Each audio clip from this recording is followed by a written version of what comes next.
ಬೆಂಗಳೂರಿನಲ್ಲಿ ದೊಡ್ಡವರ ಮಕ್ಕಳಿಗೆ ಒಂದು ರೂಲ್ಸ್, ಬಡವರ ಮಕ್ಕಳಿಗೊಂದು ರೂಲ್ಸ್. ದೊಡ್ಡವರ ಮಕ್ಕಳು ರೂಲ್ಸ್ ಬ್ರೇಕ್ ಮಾಡಿದ್ದು ಅಲ್ಲದೆ ರಂಪಾಟ ಮಾಡೋದು ಕಾಮನ್.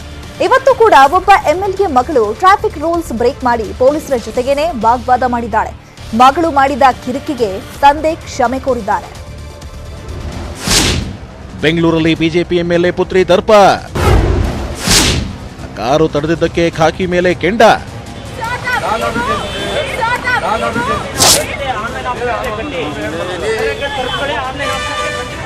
ಇದು ಇವತ್ತು ಶಾಸಕ ಅರವಿಂದ್ ಲಿಂಬಾವಳಿ ಪುತ್ರಿ ರೇಣುಕಾ ಸೃಷ್ಟಿಸಿದ್ದ ಕಿರಿಕ್.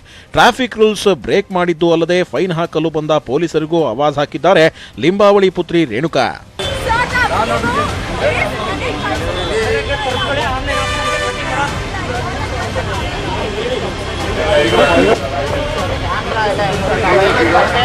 ಇಂದು ಸಂಜೆ ಕಬ್ಬನ್ ರೋಡ್ನಲ್ಲಿ ವೇಗವಾಗಿ ಬಿಎಂಡಬ್ಲ್ಯೂ ಕಾರ್ ಬರ್ತಿತ್ತು. ಇದೇ ವೇಳೆ ರಸ್ತೆ ಬಳಿ ನಿಂತಿದ್ದ ಕಬ್ಬನ್ ಪಾರ್ಕ್ ಎಸಿಪಿ ಮತ್ತು ಪೊಲೀಸ್ ಸಿಬ್ಬಂದಿ ಅತಿ ವೇಗವಾಗಿ ಬರ್ತಿದ್ದ ಬಿಎಂಡಬ್ಲ್ಯೂ ಕಾರನ್ನ ತಡೆದಿದ್ದಾರೆ. ಆದರೆ ಕಾರ್ ನಿಲ್ಲಿಸದೆ ರೇಣುಕಾ ಹಾಗೆ ಮುಂದೆ ಹೋಗಿದ್ದಾರೆ. ಕೂಡಲೇ ಎಸಿಬಿ ವಾಕಿ ಟಾಕಿಯಲ್ಲಿ ಉಳಿದ ಪೊಲೀಸರಿಗೆ ಮಾಹಿತಿ ನೀಡಿದ್ರು. ಆಗ ರಾಜಭವನದ ಬಳಿ ಪೊಲೀಸರು ಲಿಂಬಾವಳಿ ಪುತ್ರಿ ಕಾರನ್ನ ತಡೆದಿದ್ರು. ಅಲ್ಲದೆ ದಂಡ ವಸೂಲಿಗೆ ಮುಂದಾದ ಪೊಲೀಸರ ಮೇಲೆ ರೇಣುಕಾ ದರ್ಪ ಶುರುವಾಯಿತು. ನಾನ್ಯಾರು ಗೊತ್ತಾ, ನಾನು ಲಿಂಬಾವಳಿ ಪುತ್ರಿ, ನಮ್ಮ ಅಪ್ಪ ಎಂಎಲ್ಎ, ಫೈನ್ ಕಟ್ಟಲ್ಲ, ಏನ್ ಮಾಡ್ತೀರಾ ಅಂತ ಖಾಕಿಗೆ ಆವಾಜ್ ಹಾಕಿದ್ರು.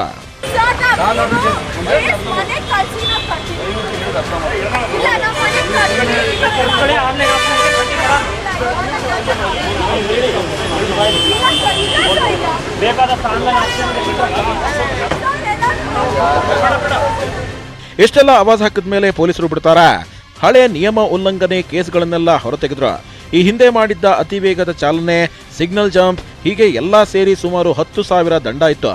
ಕಬ್ಬನ್ ಪಾರ್ಕ್ ಸಂಚಾರಿ ಪೊಲೀಸರು ಇಷ್ಟೆಲ್ಲ ದಂಡ ವಸೂಲಿ ಮಾಡಿದ್ಮೇಲೆ ಕಡೆಗೂ ಕಾರನ್ನ ಬಿಟ್ಟು ಕಳಿಸಿದ್ದಾರೆ. ಮಗಳು ಮಾಡಿದ ಈ ರೂಲ್ಸ್ ಬ್ರೇಕ್ ಈಗ ಅರವಿಂದ್ ಲಿಂಬಾವಳಿ ಅವರನ್ನ ಮುಜುಗರಕ್ಕೀಡು ಮಾಡಿದೆ. ಇವತ್ತು ಸಂಜೆ ಒಂದು ಚಿಕ್ಕ ಘಟನೆ ಆಗಿದೆ. ಮಾಧ್ಯಮದವರಿಗೆ ಅವರು ಇನ್ಸಲ್ಟ್ ಮಾಡಿದರು ಅನ್ನುವಂಥ, ಹರ್ಟ್ ಮಾಡಿದರು ಅನ್ನುವಂಥ ಮಾತುಗಳು ಕೇಳಿ ಬರ್ತಾ ಇದೆ. ನಾನು ಕೂಡ ಆ ವಿಡಿಯೋವನ್ನು ಗಮನಿಸಿದ್ದೇನೆ. ಅವಳು ಸರ್ ಅಂತ ಮಾತಾಡಿದ್ದಾಳೆ. ಆದರೂ ಅಕಸ್ಮಾತ್ ಮಾಧ್ಯಮದ ಸ್ನೇಹಿತರಿಗೆ ಹರ್ಟ್ ಆಗಿದ್ದರೆ, ಹ್ಯುಮಿಲಿಯೇಷನ್ ಆಗಿದ್ದರೆ ಅದಕ್ಕೆ ಕ್ಷಮೆ ಕೇಳ್ತೇನೆ.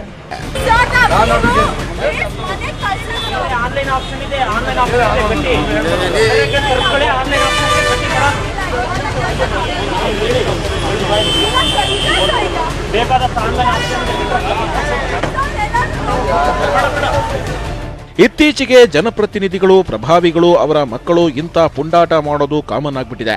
ಪ್ರಭಾವಿಗಳ ಮಕ್ಕಳು ಸ್ವರ್ಗಲೋಕದಿಂದ ಧರೆಗಿಳಿದು ಬಂದಂತೆ ವರ್ತಿಸ್ತಿರೋದು ಸಾರ್ವಜನಿಕರ ಆಕ್ರೋಶಕ್ಕೆ ಕಾರಣವಾಗಿದೆ. ಶಾಸಕರ ಪುತ್ರಿಯಾದ ಮಾತ್ರಕ್ಕೆ ರೂಲ್ಸ್ ಬ್ರೇಕ್ ಮಾಡೋದು ಎಷ್ಟು ಸರಿ? ಕಾನೂನನ್ನ ಸರಿಯಾಗಿ ಪಾಲಿಸದೆ ತಮ್ಮ ಪೋಷಕರ ಹೆಸರೇಳಿಕೊಂಡು ಪ್ರಭಾವ ಬೀರೋದು ಎಷ್ಟು ಸರಿ ಅಂತ ಜನ ಕಿಡಿಕಾರ್ತಿದ್ದಾರೆ.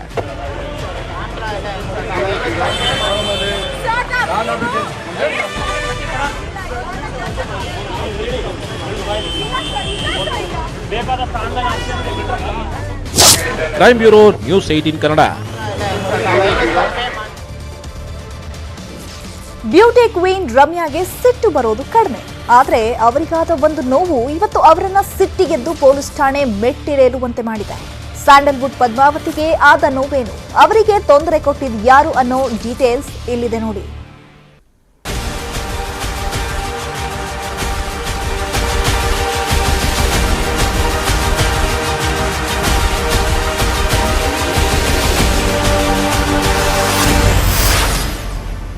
ಮೆಟ್ಟಿಲೇರಿದ ಚಂದನವನದ ರಾಣಿ. ಇನ್ಸ್ಟಾಗ್ರಾಮ್ ಕಿರಿಕ್, Ramya complaint. Sandalwood queen Ramya police ಠಾಣೆ ಮೆಟ್ಟಿಲೇರಿದ್ದಾರೆ. ಇನ್ಸ್ಟಾಗ್ರಾಂನಲ್ಲಿ ವ್ಯಕ್ತಿಯೊಬ್ಬ ರಮ್ಯಾರನ್ನ ನಿಂದಿಸಿದ್ದ. ಇದೇ ಕಾರಣಕ್ಕೆ ಮಾಜಿ ಸಂಸದೆ ಕೆರಳಿದ್ದು ಹಲಸೂರು ಗೇಟ್ ಠಾಣೆ ಬಳಿ ಇರುವ ಕೇಂದ್ರ ವಿಭಾಗ ಸಿಇಎನ್ ಠಾಣೆಗೆ ಖುದ್ದು ಹಾಜರಾಗಿ ದೂರು ಸಲ್ಲಿಸಿದ್ದಾರೆ.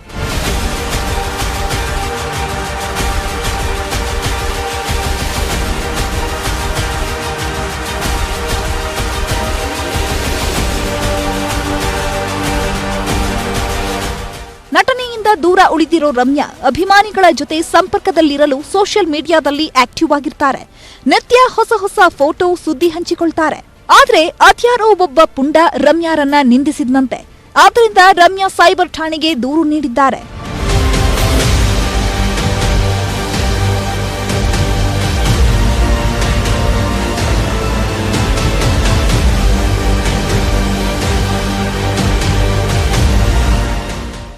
ನಟಿ ರಮ್ಯಾ ಬಹು ಬೇಡಿಕೆಯ ನಟಿ ಆಗಿದ್ರು. ಚಿತ್ರರಂಗದಲ್ಲಿ ಬೇಡಿಕೆ ಇರುವಾಗಲೇ ರಾಜಕೀಯದಲ್ಲಿ ಅದೃಷ್ಟ ಪರೀಕ್ಷೆಗೆ ಮುಂದಾಗಿ ಸಂಸದೆಯೂ ಆದ್ರು. ಈಗ ರಮ್ಯಾ ಎರಡೂ ಕ್ಷೇತ್ರದಿಂದ ದೂರ ಇದ್ದಾರೆ. ಮಂಜುನಾಥ್ ಸಿ ಜೊತೆ ಗಂಗಾಧರ್, ನ್ಯೂಸ್ 18 ಬೆಂಗಳೂರು. ಜನರನ್ನ ರಕ್ಷಿಸಬೇಕಾದ ಆರಕ್ಷಕನೇ ಮನೆಯಲ್ಲಿ ಮಡದಿ ಪಾಲಿಗೆ ರಕ್ಕಸನಾಗಿ ಬಿಟ್ಟಿದ್ದಾನೆ. ಕಾಡಿ ಬೇಡಿ ಮದುವೆಯಾದ ಹೆಂಡತಿಗೆ ನಿತ್ಯ ಟಾರ್ಚರ್ ಕೊಡ್ತಿದ್ದಾನಂತೆ. ಅಷ್ಟೇ ಅಲ್ಲ, ಅವನ ಕಾಮದಾಟ ಎಲ್ಲವೂ ಈಗ ಬಯಲಿಗೆ ಬಂದಿದೆಯಂತೆ. ಯಾರೋ ಆ ಪೊಲೀಸಪ್ಪ, ಆತ ಮಾಡಿದ ಖತರ್ನಾಕ್ ಕೆಲಸ ಏನು ನೋಡಿ. ಚಿನ್ನ ರನ್ನ ಅಂತ ಕಾಡಿಬೇಡಿ ಮದುವೆ ಆದ, ಪತ್ನಿಯಿಂದಲೇ ಬಯಲಾಯಿತು PSI ಕಾಮದಾಟ. ಮದುವೆ ಆಗು ಅಂತ ಹಿಂದೆ ಬಿದ್ದು ಪೀಡಿಸಿ ಮದುವೆ ಆದ ಆತ ನಂತರ ಪತ್ನಿಗೆ ದೈಹಿಕ ಮಾನಸಿಕ ಹಿಂಸೆ ನೀಡಿದ್ದಾನೆ. ಈ ರೀತಿ ಮಾಡಿರೋದು ಜನರ ರಕ್ಷಣೆ ಮಾಡಬೇಕಾಗಿದ್ದ ಓರ್ವ ಆರಕ್ಷಕ. ಹೊಸಕೋಟೆ PSI ರಮೇಶ್ ಗುಗ್ಗರ್ರಿ ವಿರುದ್ಧ ಪತ್ನಿಯೇ ಗಂಭೀರ ಆರೋಪವೊಂದನ್ನ ಮಾಡಿದ್ದಾರೆ. ಅಲ್ಲದೆ ಪತಿ ಮಾಡಿರೋ ಕಾಮದಾಟವನ್ನ ಪತ್ನಿ ಬಯಲಿಗೆಳೆದಿದ್ದಾರೆ. ಮುಗಿಬೇಡ, ಯಾಕೆ ನನ್ನ ಕಾಲೆಲ್ಲ ಮುಗಿತೀಯ? ಮಾಸ್ ತೆಗ್ದು ನನ್ನ ಕಾಲೆಲ್ಲ ಇಟ್ಕೊಳ್ಳೋದು ಯಾಕೆ ನೀನು? ಕಾಲೆಲ್ಲ ಏನಕ್ಕೆ ಇಟ್ಕೊಂತೀಯ? ತಪ್ಪಾಯ್ತಮ್ಮ. 2 ವರ್ಷದ ಹಿಂದೆ ರಾಶಿ ಅನ್ನೋ ಯುವತಿಯನ್ನ ಪರಿಚಯ ಮಾಡಿಕೊಂಡಿದ್ದ PSI ರಮೇಶ್ ಆಕೆಯನ್ನ ಪ್ರೀತಿಯ ಬಲೆಗೆ ಕೆಡವಿದ್ನಂತೆ. ರಾಶಿಗೆ ಸೆಟ್ ಆಗಿದ್ದ ಬೇರೆ ಮದುವೆಯನ್ನು ಕ್ಯಾನ್ಸಲ್ ಮಾಡಿ ಹೈಡ್ರಾಮಾ ಸೃಷ್ಟಿಸಿದ್ದಂತೆ. ನೀನಿಲ್ಲದೆ ನಾನಿಲ್ಲ ಅನ್ನೋ ರೀತಿ ಮಾಡಿ ಆಕ್ಸಿಡೆಂಟ್ ಆಗಿದೆ ಅನ್ನೋ ರೀತಿ ಎಲ್ಲಾ ಬಿಂಬಿಸಿ ರಾಶಿಯನ್ನ ಮದುವೆ ಆಗಿದ್ದಂತೆ. ಸರ್, ಕಾಮನ್ ಫ್ರೆಂಡ್ಸ್ ಸರ್, ನನ್ನ ಜೊತೆ ಓದಿದವರು ತುಂಬಾ ಜನ PSI ಆಗಿದ್ದಾರೆ. ಹಂಗೆ 2 ಇಯರ್ಸ್ ಪರಿಚಯ ಸರ್. ಪರಿಚಯದಲ್ಲಿ 1 ವರ್ಷ ಹಿಂದೆ ಇದೆ ಜೂನ್ ಅಲ್ಲಿ ನಮ್ಮ ತಂದೆ ಅವರು ಇರ್ಲಿಲ್ಲ, ಫೋರ್ಸ್ ಮಾಡಿ ಇಲ್ಲ ಸತ್ತೋಗ್ತೀನಿ ಅಂತ ನೇಡಕ್ ಕಳಕ್ ಹೋಗಿ ಎಲ್ಲ ದೊಡ್ಡ ದೊಡ್ಡ ಗಲಾಟೆ ಆಗಿ ನಮ್ಮಲ್ಲಿ ಮದ್ವೆ ಮಾಡ್ಕೊಂಡಿದ್ದ ಸರ್. ಅದಾನಂತರ ತುಂಬಾ ಇವನ್ ಬಗ್ಗೆ ಎಲ್ಲ ಗೊತ್ತಾಯ್ತು ಸರ್. ಹಿಂಗಿಂಗೆ ಅಪರಿಚಿತರನ್ನೇ ಕರೆದುಕೊಂಡು ಬಂದು ತಮ್ಮ ಪೋಷಕರು ಅಂತ ರಾಶಿ ಪೋಷಕರ ಬಳಿ ರಮೇಶ್ ಪರಿಚಯಿಸಿದ್ನಂತೆ. 10 ಡ್ರಾಮಾ ಆಡಿದ ಬಳಿಕ ರಾಶಿ ಜೊತೆ ರಮೇಶ್ ರಿಜಿಸ್ಟರ್ ಆಫೀಸ್ನಲ್ಲಿ ಮದುವೆ ಕೂಡ ಆಗಿತ್ತು. ಅದಾದ್ಮೇಲೆ ಶುರುವಾಯ್ತಂತೆ ರಮೇಶ್ ಅಸಲಿ ಆಟ. PSI ರಮೇಶ್ಗೆ ಈ ಹಿಂದೆಯೇ 10 ಅಕ್ರಮ ಸಂಬಂಧಗಳಿತ್ತು ಅನ್ನೋದು ಗೊತ್ತಾಗಿದೆ. ಯಾರ್ಯಾರೋ ಯುವತಿಯರು ಕರೆ ಮಾಡಿ ರಾಶಿಗೆ ನಿಂದಿಸ್ತಿದ್ರಂತೆ. ರಮೇಶ್ ಬೇರೆ ಬೇರೆ ಯುವತಿಯರ ಜೊತೆಗಿದ್ದ ಫೋಟೋ ವಿಡಿಯೋಗಳು ಕೂಡ ರಾಶಿಗೆ ಸಿಕ್ಕಿದ್ಯಂತೆ. ಪೇರೆಂಟ್ಸ್ ಬೇರೆ, ನನಗ್ ತೋರ್ಸಿರೋ ಪೇರೆಂಟ್ಸೇ ಬೇರೆ. ಯಾಕಂದ್ರೆ ಅವನು ಸುಳ್ಳು ಹಿಂಗ್ ಮಾಡ್ಕೊಂಡ್ ಬರ್ತಾನೆ ಅಂತ ನಾನು ಅನ್ಕೊಂಡಿರ್ಲಿಲ್ಲ ಸರ್. ಅವನು ಅಷ್ಟೊಂದು ಒಳ್ಳೆಯವನಾಗಿದ್ದು, ಅಷ್ಟೊಂದು ಪ್ರಾಂಪ್ಟ್ ಆಗಿ ನಡ್ಸಿದ್ದ ಸರ್ ಅವನು. ಹಂಗ ನಡ್ಸಿದಾಗ ಯಾವ ಹುಡುಗಿ ಆದ್ರೂ ನಂಬಿಕೆ ಒಂದ್ಸರಿ ಬಂದ್ಬಿಟ್ರೆ, ಒಂದು ಟ್ರಸ್ಟ್ ಅನ್ನೋದು ಬಂದ್ಬಿಟ್ರೆ ನಂಬ್ತಾರೆ ಸರ್. ಅದಾದ್ಮೇಲೆ ನಾನೆಲ್ಲ ಆಫೀಸರ್ಗೆ ಹೇಳಿದ್ರೆ, ಏನೋ ನೋಡ್ದಂಗ್ ಹೋಗ್ಬೇಕು, ಇನ್ನು ಮುಂದೆ ಮಾಡಲ್ಲ ಅವನ ಆತರ ಐತಾನೆ ಅಂತ ಚಿಕ್ಕ ಜಗಳಾಗ್ತಾ ಇತ್ತು. ಬರೀ ಸಿಸ್ಟರು, ಹೋಮ್ 1, ಹೋಮ್ 2, ಅಕ್ಕ ಈ ತರ ಎಲ್ಲ ಸೇವ್ ಮಾಡ್ಕೊಂತಾರೆ. ಅವರೆಲ್ಲ ಇವ್ನಿಗೆ ಫೋಟೋಸ್ ಕಳ್ಸೋದು, ವಿಡಿಯೋಸ್ ಕಳ್ಸೋದು, ತುಂಬಾ ಅದು ನ್ಯೂಡ್ ಫೋಟೋಸ್. ಹಿರಿಯ ಪೊಲೀಸ್ ಅಧಿಕಾರಿಗಳಿಗೆ ಈ ಬಗ್ಗೆ ಹೇಳಿದ್ರು ರಾಶಿಗೆ ನ್ಯಾಯ ಕೊಡಿಸಲಿಲ್ವಂತೆ. ಇದೆಲ್ಲ ಮಾಮೂಲಿ ಅಂತ ಹೇಳಿ ರಾಶಿಯನ್ನ ಸಾಗಾಕಿದ್ರಂತೆ. ಆದ್ರೆ PSI ಕಾಮಪುರಾಣಕ್ಕೆ ಮಾತ್ರ ಬ್ರೇಕ್ ಬಿದ್ದಿರಲಿಲ್ಲ ಅಂತ ಪತ್ನಿ ರಾಶಿ ಆರೋಪಿಸಿದ್ದಾರೆ. ಹಲವು ಯುವತಿಯರು ಕರೆ ಮಾಡಿ ನನ್ನ ಗಂಡನನ್ನ ಹೇಗೆ ಮದುವೆ ಆದೆ ಅಂತಲೂ ರಾಶಿಗೆ ನಿಂದಿಸಿದ್ರಂತೆ. PSI ಗಂಡನ ಕಾಟಕ್ಕೆ ಸಂಪೂರ್ಣ ನೊಂದು ಹೋಗಿರೋ ಪತ್ನಿ ರಾಶಿ ಈಗ ಸೂಲಿಬೇಲೆ ಠಾಣೆಯಲ್ಲಿ ದೂರು ದಾಖಲಿಸಿದ್ದಾರೆ. ಪೊಲೀಸ್ ಪತ್ನಿ ರಾಶಿಗೆ ಸೂಲಿಬೇಲೆ ಪೊಲೀಸರು ಯಾವ ರೀತಿ ನ್ಯಾಯ ಒದಗಿಸ್ತಾರೆ ಕಾದ್ ನೋಡ್ಬೇಕು. Manjunath Chandra, crime bureau, news 18 Kannada, Bengaluru. ಹಿಜಾಬ್ ಆಯ್ತು, ಆಜಾನ್ ಆಯ್ತು, ಇದೀಗ ಪ್ರಾರ್ಥನೆ ವಿಚಾರದಲ್ಲಿ ಮತ್ತೊಂದು ವಿವಾದ ಶುರುವಾಗಿದೆ. ಕಳೆದ ರಂಜಾನ್ ಹಬ್ಬದಲ್ಲಿ ರಸ್ತೆಯಲ್ಲಿ ಪ್ರಾರ್ಥನೆ ಮಾಡಿದ್ದು ಈಗ ವಿವಾದಕ್ಕೆ ಕಾರಣ. ಹಿಂದೂಪರ ಸಂಘಟನೆಗಳು ಹೊಸ ವರಸೆ ತೆಗೆದಿದೆ. ಅದೇನು ಹೇಳ್ತೀವಿ ನೋಡಿ. ಪ್ರಾರ್ಥನೆಯತ್ತ ತಿರುಗಿದ ಧರ್ಮ ದಂಗಲ್. ನಮಗೇಕೆ ಅನ್ಯಾಯ ಅನ್ನುತ್ತಿವೆ ಸಂಘಟನೆಗಳು. ಯಾವಾಗ ಶಾಲಾ ಕಾಲೇಜಿನಲ್ಲಿ ಹಿಜಾಬ್ ವಿವಾದ ಶುರುವಾಯಿತು, ಅಂದಿನಿಂದ ಒಂದಾದ ಮೇಲೊಂದು ಧರ್ಮ ದಂಗಲ್ ನಡೀತಾನೇ ಇದೆ. ಹಲಾಲ್ ಬಾಯ್ಕಾಟ್, ಆಜಾನ್ ಮೈಕ್ ಬ್ಯಾನ್ ಕೂಗಿನ ಬಳಿಕ ಈಗ ಪ್ರಾರ್ಥನೆ ದಂಗಲ್ ಶುರುವಾಗಿದೆ. ರಂಜಾನ್ ಟೈಮ್ನಲ್ಲಿ ಮುಸ್ಲಿಮರು ರಸ್ತೆಗಳಲ್ಲೇ ಪ್ರಾರ್ಥನೆ ನಡೆಸಿದ್ದು ಈಗ ಹೊಸ ಹೋರಾಟಕ್ಕೆ ಮೂಲವಾಗಿದೆ. ಮುಸ್ಲಿಮರು ಮಾತ್ರ ಅನುಮತಿ ಪಡೆಯದೆ ರಸ್ತೆಗಳನ್ನ ಬ್ಲಾಕ್ ಮಾಡಿ ರಸ್ತೆಯಲ್ಲೇ ಕೂತು ಪ್ರಾರ್ಥನೆ ಮಾಡಿದ್ದಾರೆ. ಇದರಿಂದ ಸಾರ್ವಜನಿಕರಿಗೆ ವಾಹನ ಸಂಚಾರಕ್ಕೆ ತೊಂದರೆಯಾಗಿದೆ. ಈವರೆಗೂ ಯಾಕೆ ಕ್ರಮ ಕೈಗೊಂಡಿಲ್ಲ ಅಂತ ಹಿಂದೂ ಜನಜಾಗೃತಿ ಸಮಿತಿ ಮುಖಂಡ ಮೋಹನ್ ಗೌಡ ಸರ್ಕಾರಕ್ಕೆ ಪ್ರಶ್ನೆ ಮಾಡ್ತಿದ್ದಾರೆ. ಬೆಂಗಳೂರು ವ್ಯಾಪ್ತಿಗೆ ಸಂಬಂಧಪಟ್ಟಂತೆ ರಂಜಾನ್ ಹಬ್ಬದ ನಿಮಿತ್ತ ರಸ್ತೆಗಳಲ್ಲಿ ಪ್ರಾರ್ಥನೆ ಸಲ್ಲಿಸುವುದಕ್ಕೆ ಯಾರೂ ಸಹ ಅನುಮತಿಯನ್ನು ಕೋರಿ ಅರ್ಜಿಯನ್ನು ಸಲ್ಲಿಸಿಲ್ಲ. ಅಂದರೆ ಅಕ್ರಮವಾಗಿ ಅನುಮತಿ ಇಲ್ಲದೆ ಈ ರೀತಿ ರಸ್ತೆ ಬ್ಲಾಕ್ ಅನ್ನು ಮಾಡುವಂಥದ್ದು, ಸಾರ್ವಜನಿಕರಿಗೆ ತೊಂದರೆ ಮಾಡುವಂಥದ್ದು, ಇದು ಕಾನೂನು ಪ್ರಕಾರ ಅಪರಾಧ ಅಲ್ವೇ? ಹಿಂದೂಗಳು ಪ್ರತಿಯೊಂದು ಹಬ್ಬಕ್ಕೂ 10 ಅನುಮತಿ ಪಡಿಬೇಕು. ಗಣೇಶನ ಕೂರಿಸಬೇಕು ಅಂದ್ರೂ ಅನುಮತಿ ಪಡಿಬೇಕು. ಅವರು 10 ರೂಲ್ಸ್ ವಿಧಿಸ್ತಾರೆ. ಆದ್ರೆ ರಸ್ತೆಯನ್ನ ಬ್ಲಾಕ್ ಮಾಡಿ ಪ್ರಾರ್ಥನೆ ನಡೆಸಿದ್ದರ ವಿರುದ್ಧ ಯಾಕೆ ಕ್ರಮ ಕೈಗೊಂಡಿಲ್ಲ ಅನ್ನೋದು ಹಿಂದೂಪರ ಸಂಘಟನೆಗಳ ವಾದ. ಇದಕ್ಕೆ ಆಕ್ರೋಶ ವ್ಯಕ್ತಪಡಿಸಿದ ಮುಸ್ಲಿಂ ಮುಖಂಡರು, ವರ್ಷದಲ್ಲಿ 2 ಬಾರಿ ನಾವು ಹಬ್ಬ ಆಚರಿಸುತ್ತೇವೆ, ಇದಕ್ಕೆ ವಿರೋಧ ಸರಿಯಲ್ಲ ಅಂದಿದ್ದಾರೆ. ಅಲ್ಲದೆ ವರ್ಷ ಪೂರ್ತಿ ನೀವು ಮಾಡುವ ಹಬ್ಬಕ್ಕೆ ಕಾನೂನು ಪ್ರಕಾರ ಹೋರಾಟ ಮಾಡಬೇಕಾಗುತ್ತೆ ಅಂತಲೂ ಎಚ್ಚರಿಸಿದ್ದಾರೆ. ನಮಾಜು ವರ್ಷಕ್ಕೆ 2 ಸಾಲಿನೇ ನಾವು ಮಾಡೋದು. ನಮ್ಮನ್ನು ಡಿಸ್ಟರ್ಬ್ ಮಾಡಬೇಡಿ. ಹಿಂದೂ ಜಾಗರಣೆ ಸಮಿತಿನವ್ರು ನಿಮ್ಗೆ ಹೇಳ್ತಾ ಇದ್ದೀನಿ, ಇಲ್ಲ ಅಂದ್ರೆ ನಿಮ್ ಮೇಲೆ ಎಲ್ಲ FIR ಹಾಕ್ಬಿಟ್ಟು ನಿಮ್ಗೆ ಜೈಲ್ ಕಳಿಸ್ತೀವಿ. ನಮ್ಮನ್ನು ಡಿಸ್ಟರ್ಬ್ ಮಾಡಬೇಡಿ. ಈಗ ಹಬ್ಬ ಬರ್ತಾ ಇದೆ, ಅದಕ್ಕೆ ನೀವು ತೊಂದರೆ ಕೊಡ್ತಾ ಇದ್ದೀರಾ, ತೊಂದರೆ ಕೊಡ್ಬೇಡಿ ನಾನು ಹೇಳ್ತಾ ಇದ್ದೀನಿ. ಇಲ್ಲ ಅಂದ್ರೆ ನೀವು ಬೀದಿಗೆ ಬಂದು ಹೆಂಗೆ ಕೆಲಸ ಮಾಡ್ತಾ ಇದ್ರೆ ಆ ಕೆಲಸ ನಾವು ಕಾನೂನು ಪ್ರಕಾರ ಹೋರಾಟ ಮಾಡಿಬಿಟ್ಟು ನಿಮ್ಮನ್ನೆಲ್ಲ ಜೈಲ್ ಕಳಿಸ್ತೀವಿ. ಈದ್ಗಾ ಮೈದಾನ ವಿವಾದ ಅಂತ್ಯಕ್ಕೆ ವಕ್ಫ್ ಬೋರ್ಡ್ ಮುಂದು. ಸ್ವಾತಂತ್ರ್ಯ ದಿನದಂದು ಈದ್ಗಾ ಮೈದಾನದಲ್ಲೇ ಧ್ವಜಾರೋಹಣ. ಇನ್ನು ಚಾಮರಾಜಪೇಟೆಯ ಈದ್ಗಾ ಮೈದಾನ ದಂಗಲ್ ಕೂಡ ತಾರಕಕ್ಕೇರಿತ್ತು. ಈ ಮೈದಾನ ಪಾಲಿಕೆ ಸ್ವತ್ತು ಆಗಿದ್ರು ಹಿಂದೂ ಸಂಘಟನೆಗಳಿಗೆ ಅವಕಾಶ ಕೊಡಲ್ಲ ಅಂತ ಹೊಸ ವಿವಾದ ಶುರುವಾಗಿತ್ತು. ಆದ್ರೆ ಇದು ನಮ್ಮ ಸ್ವತ್ತು ಅಂತ ವಕ್ಫ್ ಬೋರ್ಡ್ ವಾದಿಸಿತ್ತು. ಇದೀಗ ಈ ಎಲ್ಲ ವಿವಾದಕ್ಕೂ ವಕ್ಫ್ ಬೋರ್ಡ್ ಅಂತ್ಯ ಹಾಡಲು ನಿರ್ಧರಿಸಿದೆ. ಆಗಸ್ಟ್ 15ರಂದು ಈದ್ಗಾ ಮೈದಾನದಲ್ಲಿ ರಾಷ್ಟ್ರ ಧ್ವಜಾರೋಹಣ ಮಾಡಲು ವಕ್ಫ್ ಬೋರ್ಡ್ ನಿರ್ಧರಿಸಿದೆ. ಸರ್ವ ಧರ್ಮೀಯರು ಶಾಂತಿಯಿಂದ ಇರಬೇಕು ಅಂತ ಹೇಳಿದೆ. ನಾವು ಎಲ್ಲಾ ಕಡೆಯಲ್ಲೂ ಧ್ವಜಾರೋಹಣ ಮಾಡ್ತೀವಿ, ಎಲ್ಲಾ ಕಡೆಯಲ್ಲೂ ಸ್ವಾತಂತ್ರ್ಯೋತ್ಸವ ಮಾಡ್ತೀವಿ.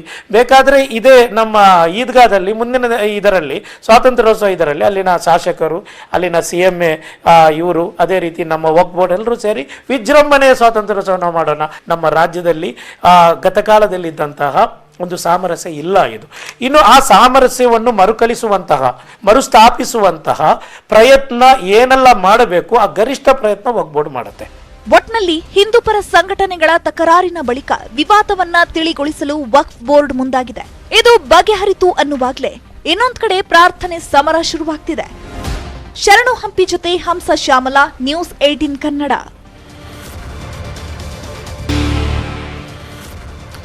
Welcome back. ಬೆಂಗಳೂರಲ್ಲಿ ಕಾಶ್ಮೀರದ ಶಂಕಿತ ಉಗ್ರ ಸಿಕ್ಕಿಬಿದ್ದಿದ್ದು ಈಗ ಒಂದಾದ ಮೇಲೊಂದು ಸ್ಫೋಟಕ ಮಾಹಿತಿ ಬಯಲಾಗ್ತಿದೆ. ರಾಜಧಾನಿಯಲ್ಲೇ ದುಷ್ಕೃತ್ಯಕ್ಕೆ ಸಂಚು ರೂಪಿಸಲಾಗಿತ್ತ ಅನ್ನೋ ಅನುಮಾನ ಪೊಲೀಸರನ್ನ ಕಾಡ್ತಾ ಇದೆ. ಅದಕ್ಕೆ ಸಿಕ್ಕಿರೋ ಸುಳಿವೇನು ನೀವೇ ನೋಡಿ.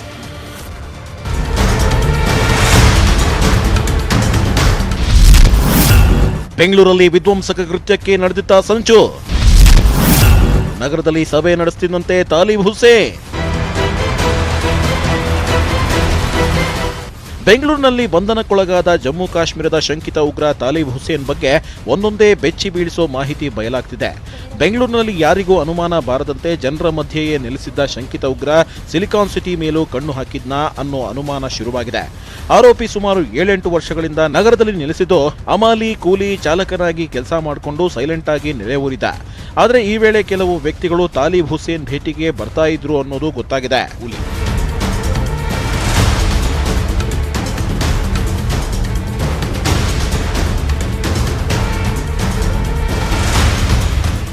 ಓಕ್ಲಿಪುರಂ ಮಸೀದಿ ಬಳಿ ತಾಲಿಬ್ ಹುಸೇನ್ ಬಂಧನದ ಬಳಿಕ IST, IB, ATC ತಂಡಗಳು ತನಿಖೆ ನಡೆಸುತ್ತಿದ್ದು, ಈ ವೇಳೆ ತಾಲಿಬ್ ಹುಸೇನ್ನ ಚಟುವಟಿಕೆಗಳ ಕೆಲವು ಮಾಹಿತಿ ತನಿಖಾ ತಂಡಗಳ ಕೈ ಸೇರಿದೆ. ತಾಲಿಬ್ ಹುಸೇನ್ ಕೆಲಸದ ನಡುವೆ ಆಗಾಗ ಕೆಲವು ವ್ಯಕ್ತಿಗಳ ಜೊತೆ ಸಭೆ ನಡೆಸುತ್ತಿದ್ದಂತೆ. ಆದರೆ ತಾಲಿಬ್ ಹುಸೇನ್ ಜೊತೆ ಸಭೆಗೆ ಬರ್ತಿದ್ದ ಆ ವ್ಯಕ್ತಿಗಳು ಯಾರು ಅನ್ನೋದು ಇನ್ನೂ ನಿಗೂಢವಾಗಿದೆ. ಅಲ್ಲದೆ ನಗರದಲ್ಲೂ ಕಾಶ್ಮೀರ ಮಾದರಿಯಲ್ಲಿ ವಿಧ್ವಂಸಕ ಕೃತ್ಯ ಎಸಗಲು ತಾಲಿಬ್ ಸಂಚು ರೂಪಿಸಿದ್ನಾ ಅನ್ನೋ ಬಗ್ಗೆ ಪೊಲೀಸರು ತನಿಖೆ ನಡೆಸುತ್ತಿದ್ದಾರೆ. ಬೆಂಗಳೂರಲ್ಲಿ ತಾಲಿ ಭೇಟಿಯಾಗಿದ್ದ ಆ ಅನಾಮಿಕರು ಜಮ್ಮು ಕಾಶ್ಮೀರದಲ್ಲಿ ಗಲಭೆ ಸೃಷ್ಟಿಸಿರೋ ಸಾಧ್ಯತೆಗಳಿವೆ. ಅವರು ಬಂದು ಹೋದ ಬಗ್ಗೆ ಕಾಲ್ ರೆಕಾರ್ಡ್ ಡೀಟೇಲ್ಸ್ ಎಲ್ಲವನ್ನೂ ಪಡೆಯಲು ಎಟಿಸಿ ಹಾಗೂ ಐಎಸ್ಟಿ ಅಧಿಕಾರಿಗಳು ಟೆಲಿ ಸರ್ವಿಸ್ ಪ್ರೊವೈಡರ್ ಮೊರೆ ಹೋಗಿದ್ದಾರೆ. 2 ವರ್ಷದ ಕಾಲ್ ರೆಕಾರ್ಡ್ ನೀಡುವಂತೆ ಪತ್ರ ಬರೆದಿದ್ದಾರೆ. ಸಿಲಿಕಾನ್ ಸಿಟಿಯಲ್ಲಿ ಶಂಕಿತ ಉಗ್ರ ಪತ್ತೆಯಾಗಿದ್ದು ನಗರ ಪೊಲೀಸರು ಹಾಗೂ ರಾಜ್ಯ ಪೊಲೀಸರ ನಿದ್ದೆಗೆಡಿಸಿದೆ. ಶಂಕಿತ ಉಗ್ರನ ಜಾಡು ಹಿಡಿದು ರಾಜ್ಯ ಪೊಲೀಸರು ಹಲವು ಆಯಾಮಗಳಲ್ಲಿ ತನಿಖೆ ಮುಂದುವರೆಸಿದ್ದಾರೆ. ಮಂಜುನಾಥ್ ಜೊತೆ Munraju, crime bureau, news 18 Kannada. ರೈತರ ಜಮೀನುಗಳನ್ನು ಏಕಾಏಕಿ ಭೂಸ್ವಾಧೀನಕ್ಕೆ ಕೆಐಎಡಿಬಿ ಅಧಿಕಾರಿಗಳು ಮುಂದಾಗಿದ್ದಾರೆ. ಬೆಂಗಳೂರು ಹೊರವಲಯ ಆನೇಕಲ್ ತಾಲೂಕಿನ ಇಗ್ಗಲೂರು ಗ್ರಾಮದಲ್ಲಿ ರೈತರು ಕೆಐಎಡಿಬಿ ಅಧಿಕಾರಿಗಳ ವಿರುದ್ಧ ಆಕ್ರೋಶವನ್ನು ವ್ಯಕ್ತಪಡಿಸಿದರು. ಇಗ್ಗಲೂರು ಗ್ರಾಮದ ರೈತರ ಜಮೀನುಗಳನ್ನು 1996ರಲ್ಲಿ 11 ಎಕರೆ ಜಮೀನನ್ನು ಭೂಸ್ವಾಧೀನಪಡಿಸಿಕೊಂಡಿದ್ದರು. ರೈತರು ಕೆಐಎಡಿಬಿಗೆ ಭೂಸ್ವಾಧೀನ ಕೈಬಿಡುವಂತೆ ಪತ್ರ ವ್ಯವಹಾರ ನಡೆಸಿದ್ರು.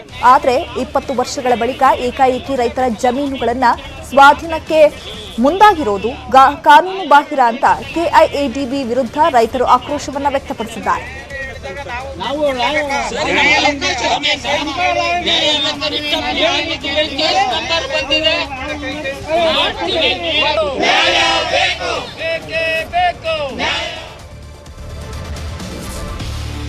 ಇವಿಷ್ಟು ಈ ಹೊತ್ತಿನ ಪ್ರಮುಖ ಸುದ್ದಿ. ನೋಡ್ತಾ ಇರಿ ನ್ಯೂಸ್ 18 ಕನ್ನಡ. ಜಾಲ ನಮ್ಮದು, ಬಲ ನಿಮ್ಮದು.